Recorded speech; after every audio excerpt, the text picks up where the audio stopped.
everyone!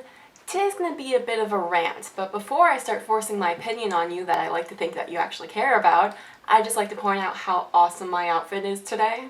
I got this super cool Marvel shirt and wait, matching bow. When I moved to Orlando a few months ago, I was a girl in need of a superhero. I eagerly entered the local comic book store, but was a little unprepared for what was about to happen, because I was immediately met by men staring at me. Was it a look of confusion, shock?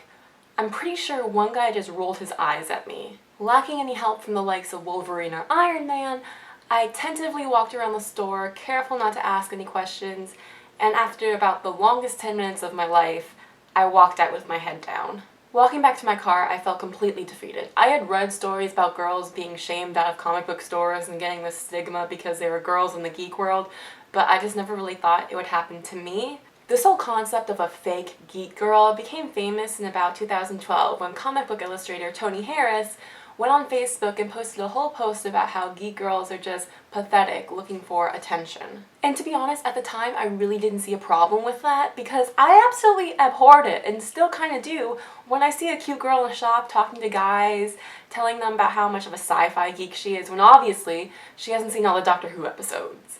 It makes sense that seeing someone take something that's so special to you and just use it for attention would cause for some annoyance, but for some reason, women are subjugated to this much more than men are. Geek culture appears to be a male-dominated industry, and this isn't because of any biological factor, but rather it's incredibly hard to be a female and identify as a geek.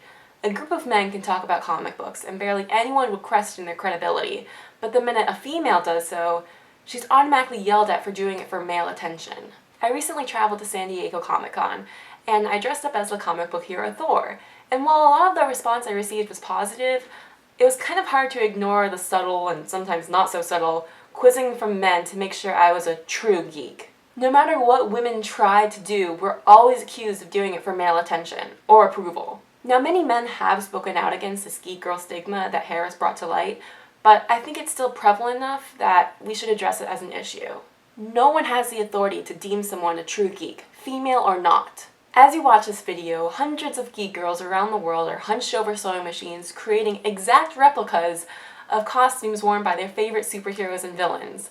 But all their hard work will be overlooked and replaced by the idea that they're just faking it for attention. The fact that I was basically shamed out of that comic book store makes me realize how much change really needs to happen before women feel welcome in the geek industry. So maybe I don't need a superhero after all, just some open attitudes about geeky girls. albinwonderland did a great video about this. I'll put that link in the description. If you're interested, check that out because she did a great job of explaining the whole thing. Thank you all so much for watching. If you enjoyed this video, please give it a thumbs up and hit that wonderful subscribe button to be told when I upload a new video. Stay tuned! Oh.